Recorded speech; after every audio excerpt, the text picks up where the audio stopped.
Hello and welcome. My name is Jeremy Glover and it's my pleasure to welcome you to our latest Fenwick Elliott webinar. And today we're looking at sustainability and net zero in construction law, reviewing the latest updates in legislation, policy, case law and contractual obligations which are pivotal to achieving net zero within the construction industry. And today we're joined by Adele Parsons, a senior associate here at Fenwick Elliott. She's been involved in a number of projects where a wide variety of sustainability questions have arisen: dredging and land reclamation, asbestos removal, design and installation of offshore wind farms, works at an energy from waste plant. She's also recently been on a 7-month secondment with an international main contractor, which gives her an alternative viewpoint on these issues from the everyday lawyer in private practice, such as me. And Ruth Keating is a barrister at 39 Essex Chambers. Ruth has a keen interest in environmental law. She's an editor of the Sweden Maxwell Environmental Law Bulletins. She's also a member of the British Institute of International and Comparative Law's International Export Group, and yes, I am reading that, created to produce a global toolbox on corporate climate litigation. She also, together with her colleague Camille Tahar at 39 Essex Chambers, is the producer of the Construction and the Climate podcasts. And there have been 21 of these episodes to date over the last couple of years. They're definitely to be recommended. You can find them on Spotify and all your other usual podcast sources. So just a reminder, you're all on mute. Please do send in any questions you may have, and you'll be able to find these slides on our website later in the week. We'll be putting a link into the chat during the webinar. But we're going to start with Adele, so thank you. Great, thank you, Jeremy, and thank you everyone for joining us today, and in particular Ruth, thank you for coming along and speaking with us today. So in today's session, I'm going to be looking at climate change and sustainability laws and regulations that have been and will continue to impact construction practices and the built environment moving forwards. I'm also going to be looking at how construction contracts can assist us in achieving net zero and sustainable outcomes and the issues that accompany this. Ruth will then be discussing recent planning and greenwashing case law and how the latter can be avoided. Now, obviously, this is a huge topic and an area of interest that can go off in several directions. So Ruth and I are well aware that we are limited by the 50 minutes here. So if there's anything that we don't cover today, please feel free to contact myself and Ruth after this seminar so that we can discuss further and, you never know, potentially set up another webinar on this. So where do matters currently stand? Well, it's not overly dramatic to say that the world is facing a climate change emergency, and one that we in the construction industry can't ignore, particularly when you consider that the buildings and construction sector is by far the largest emitter of greenhouse gas emissions, accounting for a staggering 37%, and that the production and use of materials such as cement, steel and aluminium have a significant carbon footprint, accounting for some 23% of global materials emissions. On a global platform, this has led to the UN calling for the built environment to adopt an avoid, shift and improve mentality. Now, this trend translates as avoiding waste by building less and retrofitting existing buildings, promoting construction with less materials and or materials that have a lower carbon footprint, and facilitating reuse and recycling practices. The shifting element is achieved by companies switching to ethically and sustainably sourced renewable bio-based building materials, and that can include things like timber, bamboo and biomass. And the UN calculates actually that shifting to these forms of materials could result in a compounded emission saving of some 40% in certain regions by 2050. So it's definitely something that's going to be focused on more heavily in the coming years. However, I would caveat that with that more policy and financial support is going to be needed to ensure the widespread adoption of these renewable and bio-based building materials. And finally, the improving element concerns the decarbonisation of conventional materials that cannot be replaced. Now, this mainly concerns the processing of concrete, steel and aluminium, but it can also include glass and bricks. Now, according to the UN, improvement will come in the form of prioritising renewable energy sources, increasing the use of reused and recycled materials, and scaling pioneering technologies. However, This in itself is going to require a critical transformation within regional markets and building cultures to introduce these new and updated building codes, certifications, labelling, and there's also going to need to be further education for architects, engineers and builders in these practices. So no matter which way you look at it, the construction industry will need to adapt and change dramatically over the coming years in order to achieve net zero emissions and to meet sustainability targets. I appreciate that this is a big ask. It's a huge undertaking and one that will undoubtedly require additional resource and costs in establishing these processes, not only in the construction industry, but its supply chains. But there are benefits to be reaped in terms of these processes and in terms of profit and reputation. It's no secret that investors, governments, clients and end users of builds want their builds to be more sustainable and climate friendly. No one wants to be investing in or certainly living in something that their grandchildren won't thank them for. So what's happening in the UK? Well, the Climate Change Act forms the basis of the UK's approach to tackling and responding to climate change.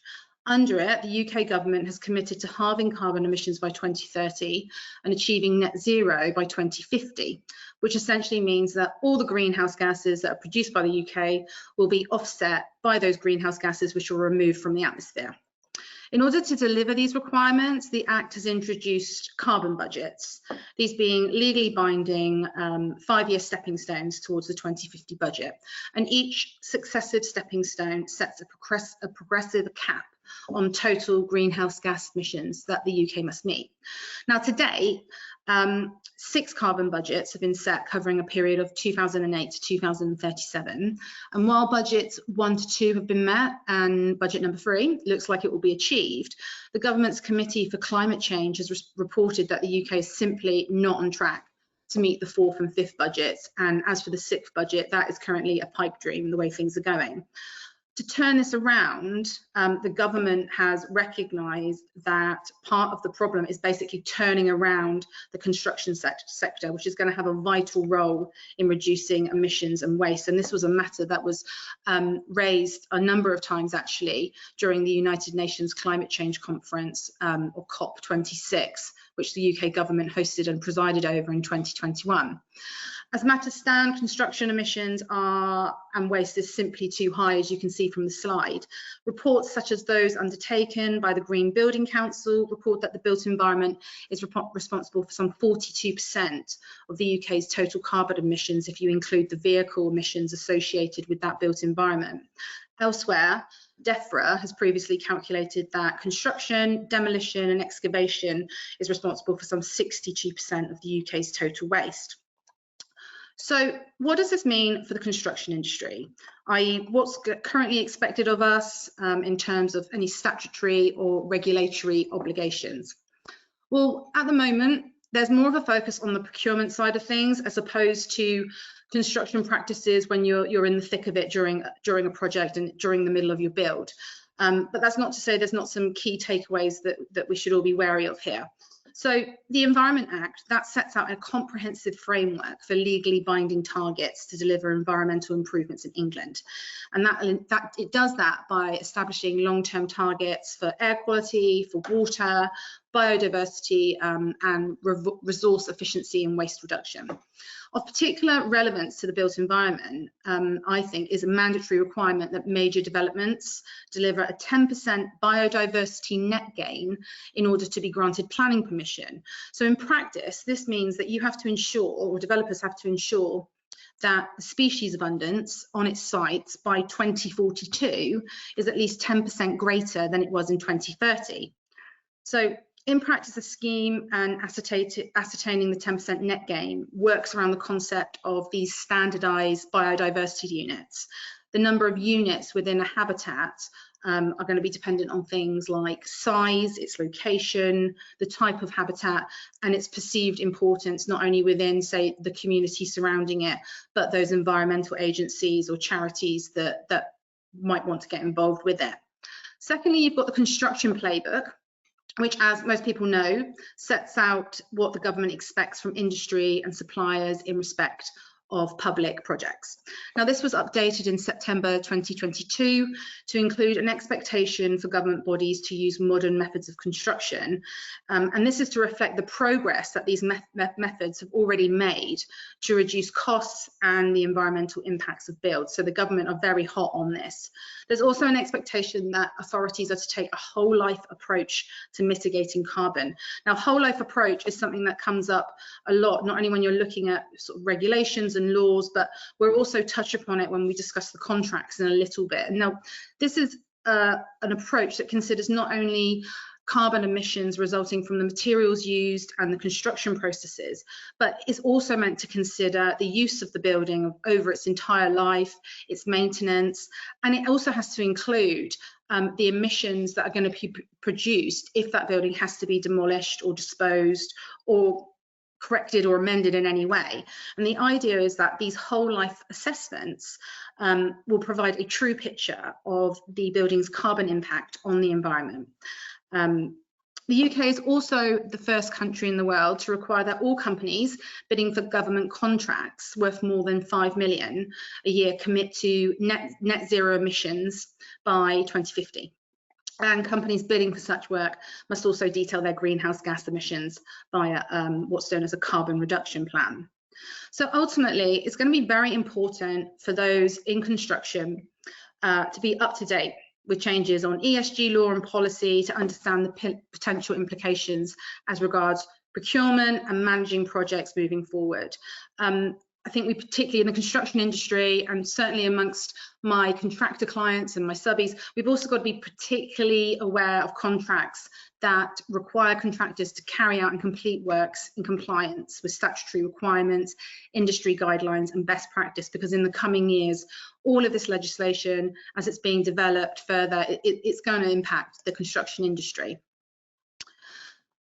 Based on what I've discussed so far, it's certain that pressure on the construction industry will continue to ramp up in the coming years, particularly as it's becoming apparent, as I've said, that the UK is simply not making sufficient progress.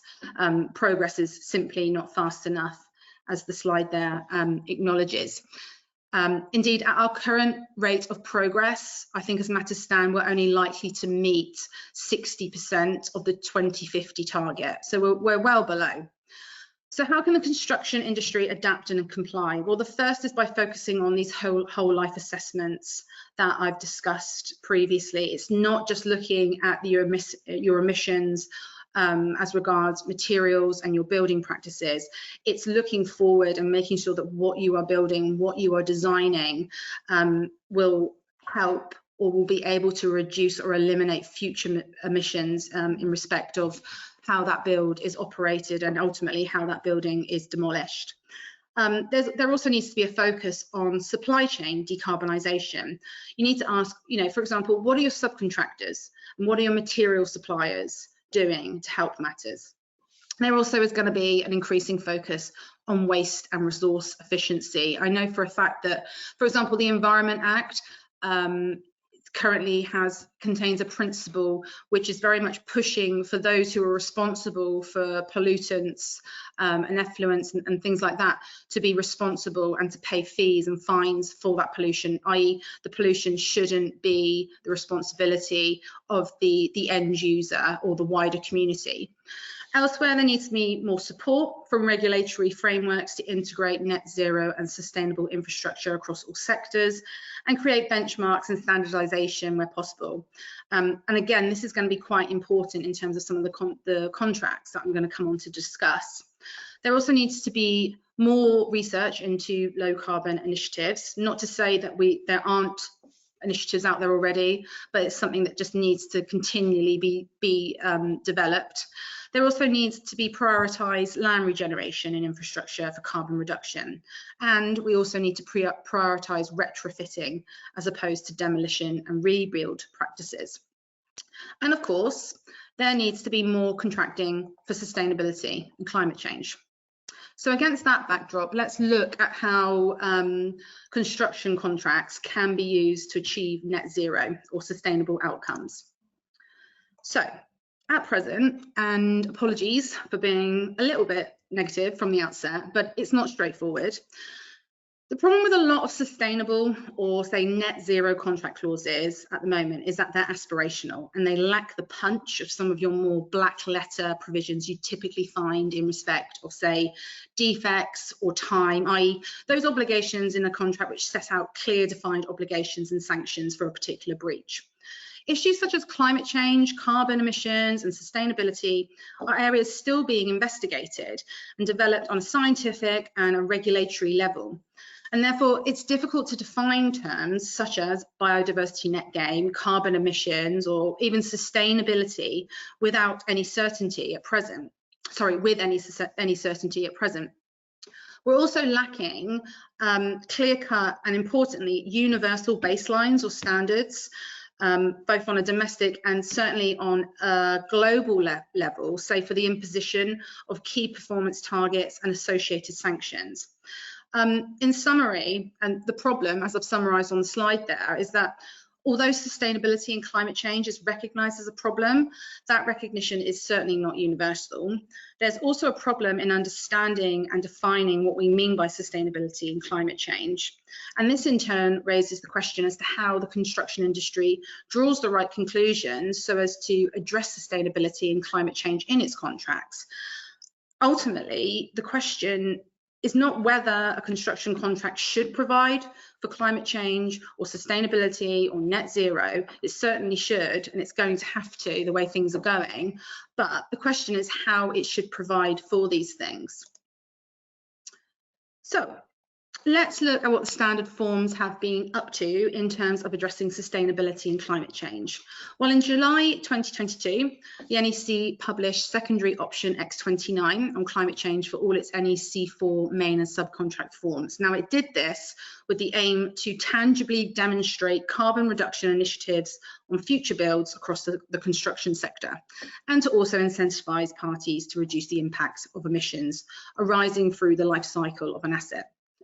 The clause was essentially developed to engage those contracting parties and all key members of the supply chain by signposting the issues to be covered in the scope and therefore raising the profile of climate change and sustainability, incentivising performance against climate change targets, and adding to existing processes or creating new processes under the contract that sought to reduce the environmental impact of the works, services and supply.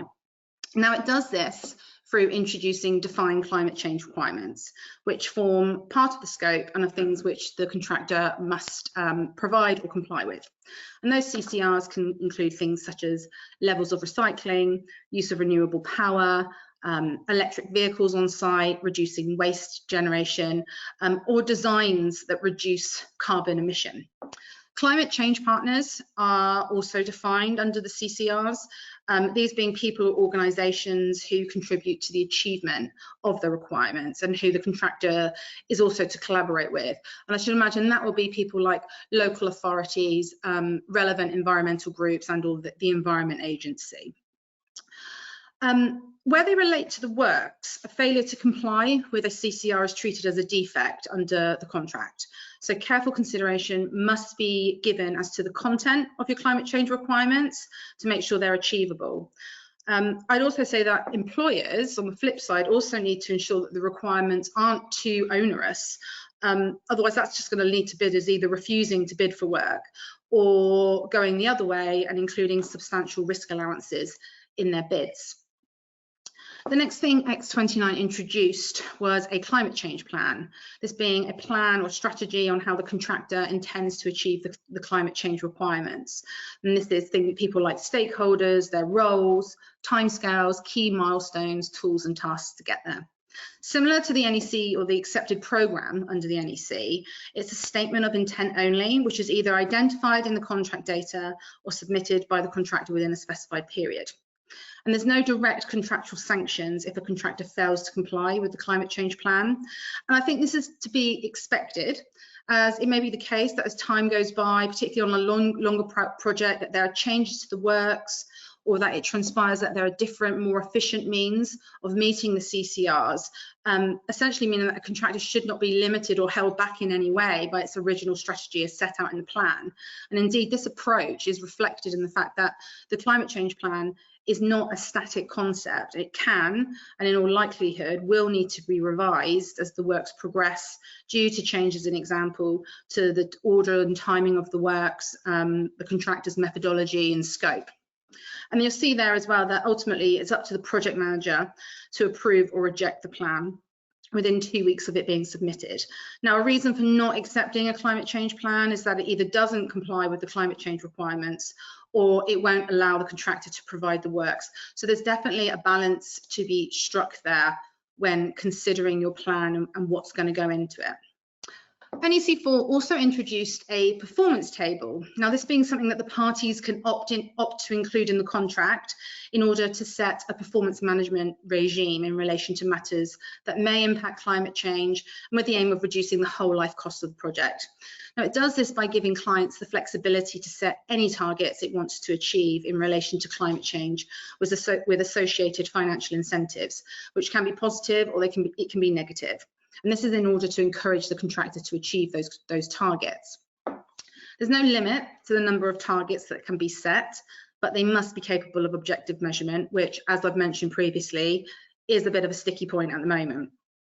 Under X29, the contractor is required to report to the project manager on its performance against the targets in the performance table for the duration of the whole works. And unlike the climate change requirements, any failure to achieve a performance table target will not result in it being a defect, as basically the performance table is not part of the scope. Rather, all the remedies and your consequences of failing to meet those targets are set out in the table itself. So, as you can imagine, in using the table, deciding to use the table, and as per the balance of X29, it's going to be very, very important to consider what's going into that table and to consider the potential risk exposure under the performance table. Where there's financial incentives, and in particular negative incentives, you're going to have to carefully consider as to what you're signing up to. And this is really important to note because, for example, if you do opt to include secondary option X18, which basically limits the contractor's liability, payments under the performance table are actually an excluded matter. So they don't fall into that limitation of liability cap. They're going to sit outside. So you're going to have to be very careful as to what potential losses you're going to be exposed to as a result of that performance table. So should I or should we be using X29? On its face, yes. It serves as a useful tool to support decarbonisation in the industry. It encourages parties to think right at the outset about the steps that they can take to reduce carbon emissions throughout the project lifestyle. The clause and accompanying guidance also is very forward-thinking in that it appreciates that emissions arise in various ways and goes some way to setting clear parameters and imposing obligations and remedies for breaches. However, the impact of the clause is very much dependent on what the parties consider sustainability and climate change to entail. And this clause is not seen to be a solution in itself and cannot be inserted into the contract without any further thought. In fact, it should be treated as a framework that can be used to give contractual effect to the steps that the parties are going to take to fight climate change. Now, from speaking to my non-con colleagues, the uptake on this clause hasn't been great. However, I think we will see it being used more often as objective standards and measurements are devised across the industry, and the pressure ramps up on companies to demonstrate what they're doing to fight climate change. So skipping ahead, what are the other standard forms doing? Well, the JCT Design and Build contains supplemental provision 8, which is summarised on the slide. And that can be applied or disapplied as necessary through the contract particulars. Now, supplemental provision 8 encourages the contractor to suggest economically viable amendments to the project, which may result in an improvement in environmental performance in the carrying out of the project. It also requires the contractor to provide all information that the employer may reasonably request regarding the environmental impact of the supply and use of materials and goods. Now, the issue with this clause, or my issue with this clause, is the word encouraged. It's vague, it's only really aspirational. I'm not all that keen on the word suggest either. Taken as a whole, it doesn't impose any clear obligations on the contractor. Also, unlike the NEC, there's no financial incentive nor any sanctions for not complying with this provision.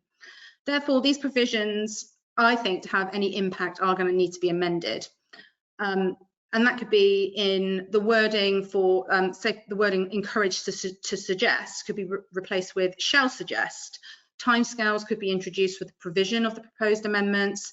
The clause, and I have sort of been reading around this, I know others think this, that the clause could be amended to include a gain share mechanism, which would result in the parties sharing any savings to the build costs as a result of the contractor suggesting an amendment that does improve the environmental performance of the build. I think perhaps we'll see more clarity, or hopefully we'll see more clarity on this when the 2024 JCT suite comes out next month.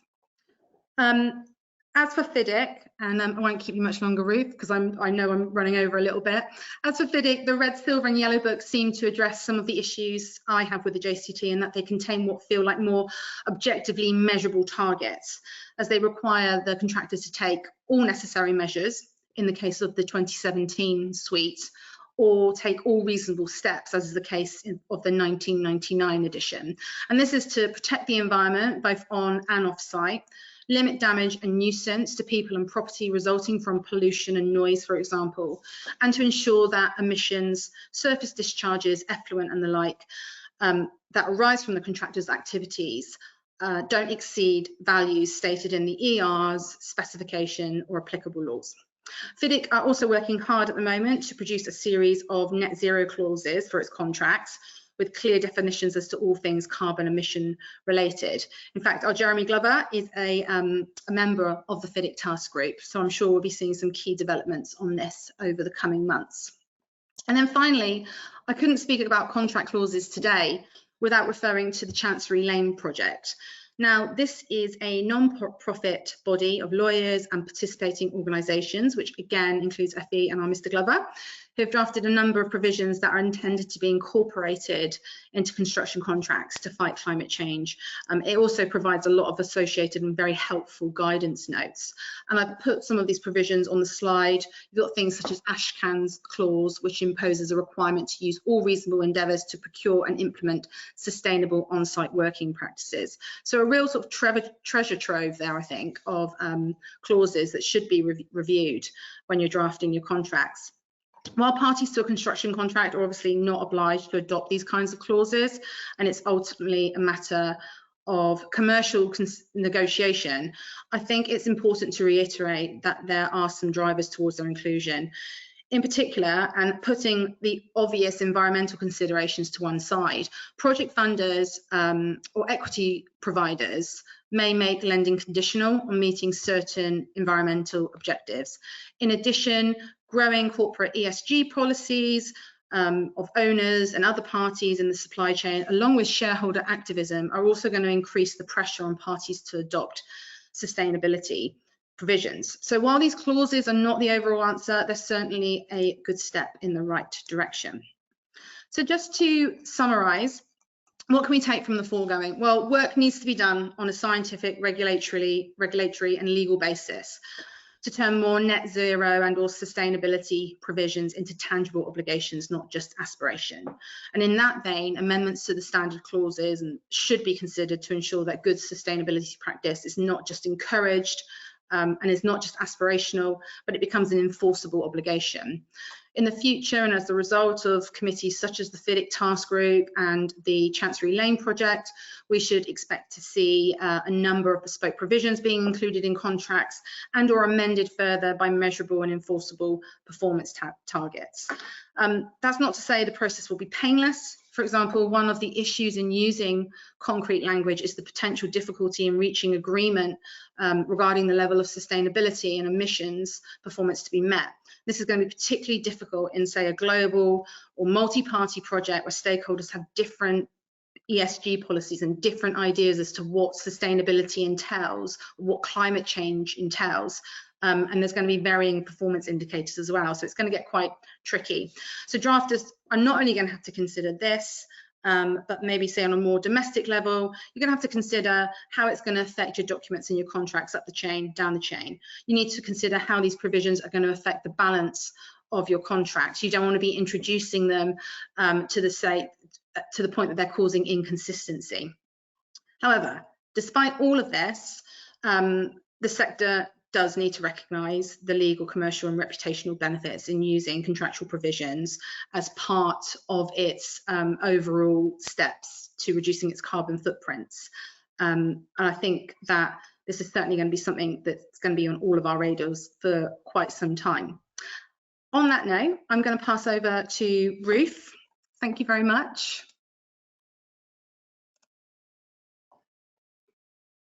Thanks, Adele. So picking up from what you've said there, I'm going to be talking about greenwashing and also a recent planning decision that's hot off the press from this month on the Marks and Spencer's decision.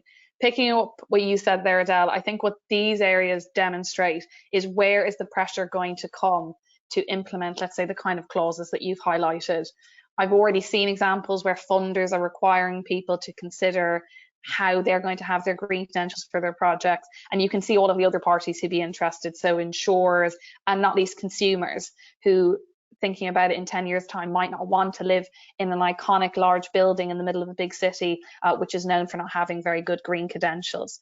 So with that in mind, one of the first things we're going to look at is the Marks and Spencer's decision. So many of you might have worked on a retrofit project, you might have heard of them. What is it exactly? So it's where you have a building where there are new features that are added to old buildings. Now, there are many reasons for this. One of the reasons is because 80% of the buildings that we have now are going to be with us in 2050. Not all of those buildings are going to be as energy efficient towards the end of their life cycles. That's one reason why you'd have retrofit. Another kind of retrofit might be a deep retrofit projects where you totally change a building. Now, why would you do that? Adele's already mentioned a couple of times embodied carbon. Well, looking at those embodied carbon calculations, when you have a new building, on average, it has twice the embodied carbon as even a deep retrofit project. So that's one of the driving factors behind these kinds of decisions. Now, you'll see there the iconic Marks and Spencer's shopping centre, which you can see on your screens. Many of you may know. It effectively covers 3 buildings on Oxford Street. It covers Orchard House, Neil House, and extends into 23 Orchard Street. Now, M&S believed that the building wasn't appropriate to keep using. They put in an application to demolish the site and to install 2 basement plus 9-storey mixed-use retail development. And the plan, I think, was very simple. It's one which is familiar to all of us working in construction. They wanted to demolish the old premises and build something new. Now, of course, there was a public inquiry that was held in late 2022, and at that public inquiry, the inspector recommended that the scheme was approved. But what comes later in the story and what got a lot of media attention was that on the 20th of July 2023, the Secretary of State disagreed and refused that permission. So the scheme was rejected by Gove on the grounds of heritage concerns because of its proximity to Selfridges, for those of you who know the area well. And the second point, of course, was the carbon impact of rebuilding the site rather than refurbishing the existing building. So that's the really interesting point. In terms of the law, what were we looking at? So this all concerned paragraph 152 of the National Planning Policy Framework. You have the exact wording on your screens there, and I think it's important to focus on it.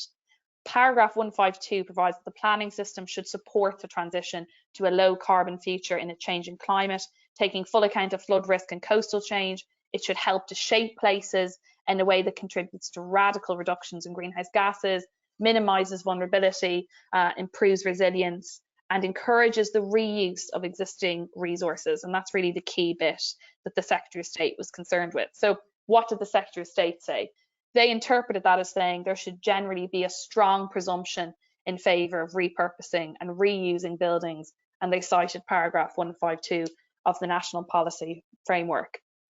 The follow-on from that was, of course, we had that clear statement from the Secretary of State for several months, and it also embedded this idea that there would be a retro-first approach, basically that you would consider retrofitting above the usual of demolishing and rebuilding. Now, Marks and Spencer's took this decision to the High Court, and we had that judgment coming out at the start of this month. So what did the High Court decide? So the High Court allowed Marks and Spencer's appeal. They said that the Secretary of State had erred in refusing planning permission for the construction. And I think the most important part to look at for our purposes is what did Mrs. Justice Leven say in her judgment. And at paragraph 55, she said, there is in paragraph 152 some encouragement for the reuse of buildings, but nothing that comes close to a presumption. The argument that paragraph 152 is seeking to achieve a radical reduction in carbon and thus a presumption of retailing buildings can be inferred, ignores the rest of the paragraph, which refers to a number of other very general policy assumptions. So we have a slightly clearer position now, given we have High Court authority from just this month in terms of how people should approach the reuse of their buildings. But I think it would be wrong to read paragraph 55 of that judgment and interpret some encouragement as being something that's very loose when we look at the practical realities of what happened with this case. We've had a very delayed construction project, which no doubt has impacted on Marks and Spencer's commercial plans. And secondly, it was a case that got a lot of publicity. So notwithstanding the fact that Marks and Spencer's no doubt can proceed with the plan as they originally intended, I don't think it's the kind of publicity that many companies would necessarily welcome into the green credentials of their buildings. And the Marks and Spencer's decision isn't the only decision like this. So some of you might remember the proposed Tulip tourist attraction in 2021. It was going to be a 305-metre tower, essentially, with a tulip-style structure on the top, very close to the Gherkin. There were a couple of reasons why that was ultimately rejected as a plan. One was to do with the design of the building, but the carbon intensity of that project was also a major reason for dismissing that. So it was going to demolish an office building that was less than 20 years old. It was going to be very carbon intensive in terms of the amount of concrete that was going to go into that construction. And they also looked at what is the operation on site going to be. And they said they wouldn't achieve net zero on site, even though they've made huge efforts and gone to enormous lengths to try to show that they could. The importance of all of that, I think, looking at that decision, is we do have one of the first decisions on retrofitting and how it's to be approached. But I think it also provides in some ways a building block in terms of what are people going to expect of construction projects, and how do you get used to the difficulties that can arise in a retrofit project in terms of design responsibility and everything else, in a way that many contractors mightn't have had to have engaged with the reality of a retrofit project before. So it's an interesting decision from this month. I think it's by no means the last word we'll have on how people are meant to balance retrofit projects. Now, related to that decision, which brings out where is this pressure going to come from in terms of implementing the kind of clauses that Adele has pointed out. A second good example of that are greenwashing cases. So what is it and why does it matter? So the first is, what is greenwashing? So it relates to unsubstantiated or misleading claims that you make, normally for commercial or political gain. Now, obviously, commercial gain much more relevant to the construction industry. Why does it matter? So many of the decisions we've seen around greenwashing claims, they tend to be high polluting industries. So some energy companies, car manufacturers, some companies like cosmetic companies that make claims about their products. But increasingly, given what Adele has highlighted in terms of the contribution the construction industry makes to carbon emissions, one can expect there to be increasing focus on the construction industry in the years to come in terms of the claims that are made. A couple of examples to show you on the slides to get you thinking about the kinds of descriptions people might give of their buildings, the kind of language they might use. I've highlighted three of those. Those would be ones which I've seen walking around London. So describing something as an eco build, a green build, or a carbon neutral build. Now, as Adele said, these terms aren't very well defined in a legal sense, in a contractual sense sometimes, but certainly for consumers and people buying products, there's an expectation of what those terms mean. So the first one, I always like this one because it's a bit striking. It's Hyundai. So looking at that, you can obviously see a woman running on a treadmill. She's linked in a bubble.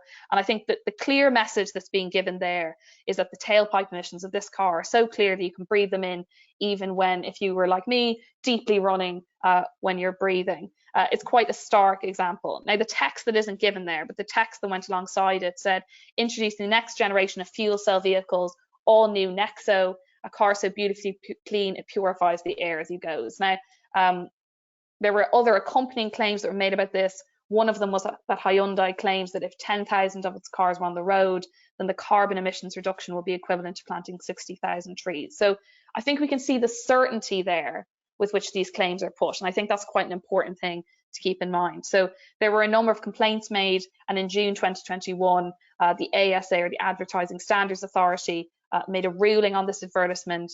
They said that while the car did filter incoming air, it also released pollutants from the tyre and brakes from the car, and so it was polluting. Hyundai said that it had corroborated its claims. It made clear it didn't intend to suggest the vehicle left no particulates in the air. but the ASA ruled that the ad was misleading and should not be used.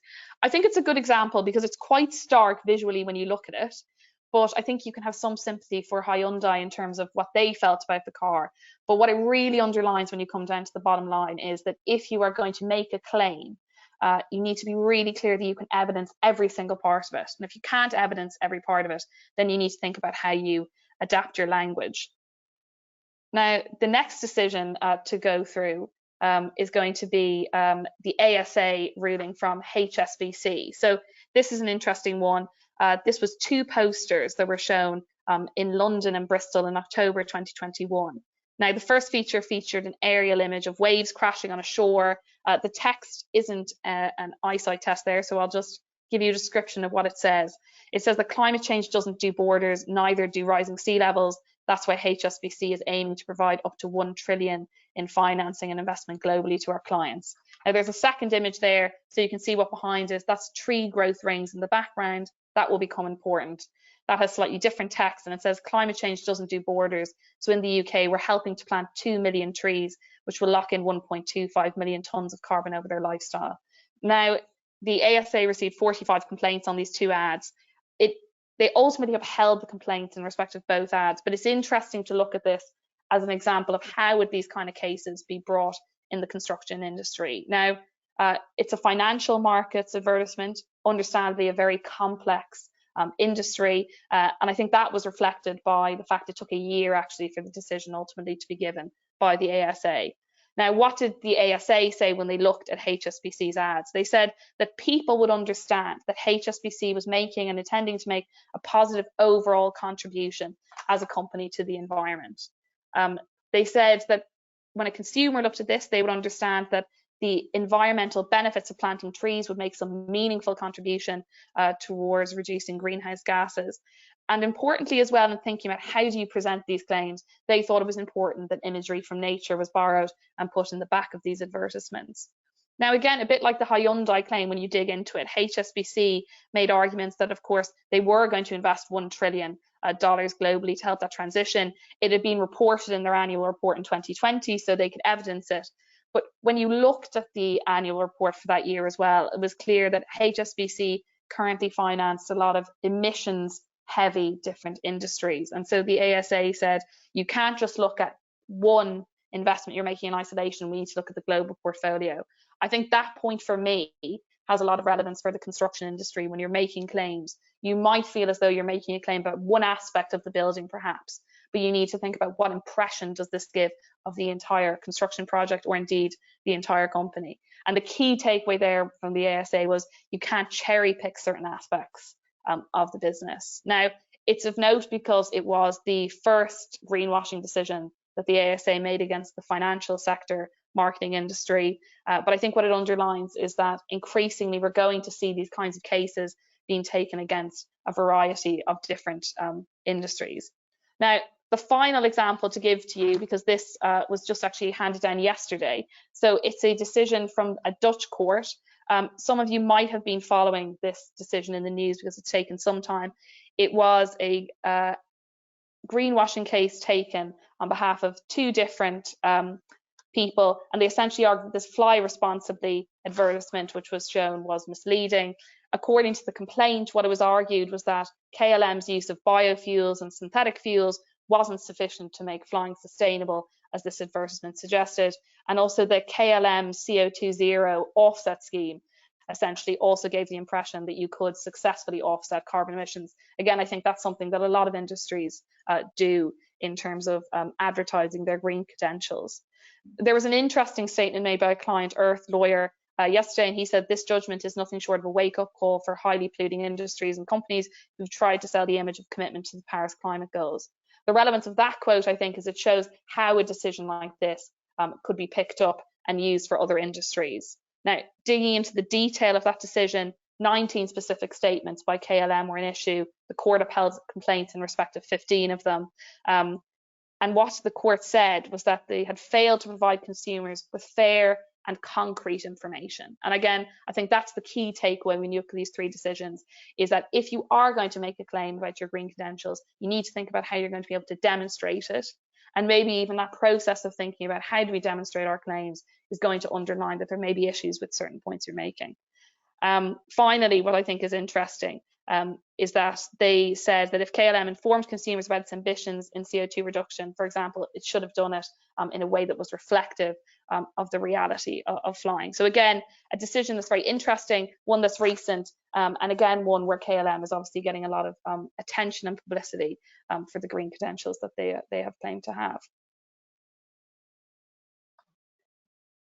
So the final point here is going to be, what are those key takeaways in terms of greenwashing? So the first is going to be check your supply chain. This is something that Adele said. That is going to relate to people equipping themselves with the information they need to do so. But it's also going to mean that when you look at your supply chain, if you are making green claims, how is that supported by the contracts that you're entered into, and what can you do to evidence it? The second way there is consider your language. So even adding something that's a bit of a qualifier to something, so even a greener building or something. I mean, it isn't the broad claim that some people would like to make, but at least that's something that's more capable of being demonstrated in an honest and truthful way.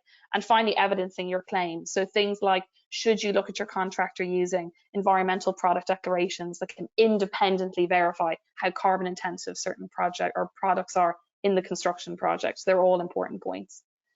And the final thing here, just as a key takeaway, this is a combination of myself and Adele's points. So the first is be mindful of contractual provisions. So Adele has brought out very clearly there which contractual clauses might have bite, which ones are more aspirational, and someone needs to understand that in terms of their risk assessment.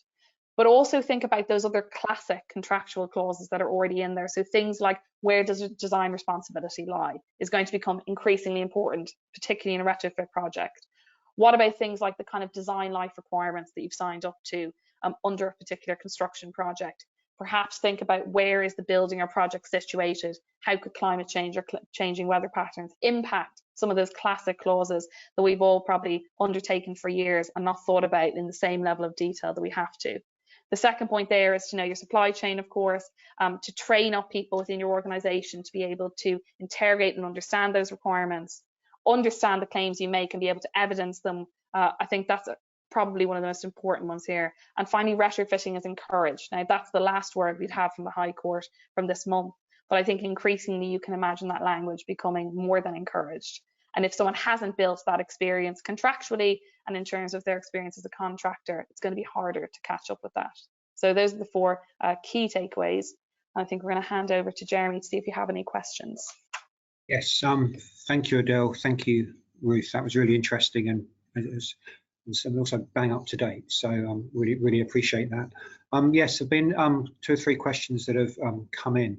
Adele, right at the outset, you were discussing some of the legislation, talking about the Environment Act. Have you got any sort of tips or ideas or suggestions about how a developer can navigate and achieve biodiversity net gains on its sites? Yeah, so as I alluded to, or as I said at the outset, like you said, biodiversity net gains are measured by the size of the habitat, the location of it, whether it's a particular habitat, is it a marshland habitat, is it a habitat by the coast? So actually, when navigating that and determining what's known as the biodiversity metric, you are going to actually need to appoint an ecologist who's going to have to come in and literally measure the biodiversity value of the existing habitat and advise on suitable habitat creation or enhancement for the land. It's not a straightforward matter, and actually the government have recognised this in that they've said that there are actually 3 ways that you can achieve biodiversity net gain, because there might be sites where it's just not possible. So obviously the first step is trying to create that biodiversity within the site, within the red line boundary of your development site. If that's not possible, there's the option to undertake biodiversive means outside of the site, so you can do it off-site. You can also make biodiversity gains by essentially buying into what are known as habitat banks. So it's almost like the Argos of habitats. You can go and pick whether you're going to have a habitat privately, publicly. If that fails, which as things stand, it really shouldn't, and if you can't achieve on-site or off-site, then you can basically buy what are known as statutory biodiversity credits from the government. But this is literally a last resort, and then the government will use the money that you give them to invest in large-scale habitat creation in England. So there are options there, but it's certainly something that needs a lot of forward planning and definitely the involvement of an ecologist to kind of navigate your way through that. Okay, perfect. Something to watch and see what actually happens when sort of the actors will put into practice. We've been talking about trying to achieve meaningful gains in net zero, and there's been hints out, and you've been talking about claims, disputes, litigation. I mean, what's the balance between trying to achieve these gains and simply just giving rise to more dispute litigation between the parties? I mean, I don't know, Ruth, if you have a view on that. Yeah, I think it's a really difficult one, Jeremy. Obviously, as a barrister who spends all their time litigating, it might sound like an odd thing to say, but you really don't want to see more disputes arising out of this, because the reality is it would be much better if you had a sensible project between people where people were encouraged to be creative. And I think that's the real balance here. When Adele is talking about certain clauses, I think particularly the clauses that relate to incentive structures under the contract, that sometimes is going to require people to take certain risks, or it might require people to use new different kinds of technology and construction to achieve a carbon gain. I think if these clauses became something to threaten someone with, I don't think that's the environment in which we see that creativity. So there's very much a balance there. Personally, I much prefer those clauses where you see a contractor being incentivized to come up with new solutions where they can, rather than necessarily clauses where there is, in so much as there can be, a breach, and that just then delays a project even more. A really tough balance, I think. No, I mean, I think that's right. And I think it's important what you say about incentivization, because quite often it's the contractors or the specialist suppliers, they're actually the innovators, they're the ones who are actually being asked to take the risk, and so, you know, there has to be some kind of potential reward for them. But again, I think something that, again, it's watching this space. You know, Adele, I saw that you were talking about there wasn't that much of an uptake yet on the NEC X clause, and that's interesting because there's like almost like an option where it sort of can be almost voluntary KPIs that you're trying to achieve. And as you said, it'd be interesting to see the language that the JCT use when they release their contracts next week. Ruth, there have been 2 or 3 questions coming in when you were talking about greenwashing. And I know one of your slides, you sort of saying, so, you know, check your supply chain and look to getting evidence claims in. What kind of information would help against a greenwashing claim? Well, I think 2 bits of information would help. The first are those environmental product declarations that I mentioned. Now, some people might require certain environmental product declarations, or you might just have them for your products. I think they're very helpful because they're independently verified by somebody else, and they say you can make this claim that the carbon, etc., that's used for this product is, you know, whatever level. I think that's really helpful. I think the second thing that's really helpful to use is having an accurate way of assessing carbon emissions. There's loads of different ways of doing that. There's, you know, the peers methodology, which we've been discussing. There's also the Green Building Council of resources. But the main thing is for people to understand that they can't say, we simply can't assess the carbon emissions from our projects. It's absolutely possible to do that, but people need to be able to do it accurately. So records of both of those things, EPDs and any assessments you've done, are going to be really useful. Okay, thank you. And as a final question, I'm afraid it's to you again, Ruth. Have you ever come across greenwashing as opposed to washing? So greenwashing, Jeremy, I think is a really interesting one. Again, we didn't get to touch off today. It's such a huge topic. Greenwashing, of course, is making these proactive claims which are misleading. And greenwashing is where you essentially keep quiet about certain sustainability aspects of your commercial enterprise. I think a lot of people in response to greenwashing claims probably also get a bit frightened and decide to make no claims whatsoever. Another flip side of that is that people not being honest about the carbon intensity of certain projects or industries. And I think that increasingly is going to be something that is even more of an issue, particularly now we have disclosure requirements coming in from 2022 for certain size companies. So that isn't something which is just a publicity exercise. It's going to increasingly become a legal obligation to be honest and upfront. Yeah, I mean, and also I think it affects pre-qualification, because you know, a lot of the sort of tenders and procurement exercises you see now, I mean, they're looking to see that, you know, how contractors, subcontractors, they've dealt with sustainable type issues previously, and what experience they have, and they need to be able to demonstrate a track record. And if you're caught between greenwashing and green hushing, it can be quite difficult. So lots of issues raised. Thank you both, Adele. Thank you, Ruth, for the really thorough explanations that you've given over the last 45 minutes or so. It's much appreciated, and sort of see that from the questions that have come in. So just for me to say, look out for our upcoming webinars. They're going to feature updates on the new JCT 24, which is out very soon, latest information on the Building Safety Act, artificial intelligence, AI, and something on FIDIC and international arbitration. But we'll update you all on that very shortly. But for now, thank you again to our speakers, Ruth and Adele, and to you for listening and contributing questions. Until next time, goodbye. Thank you very much.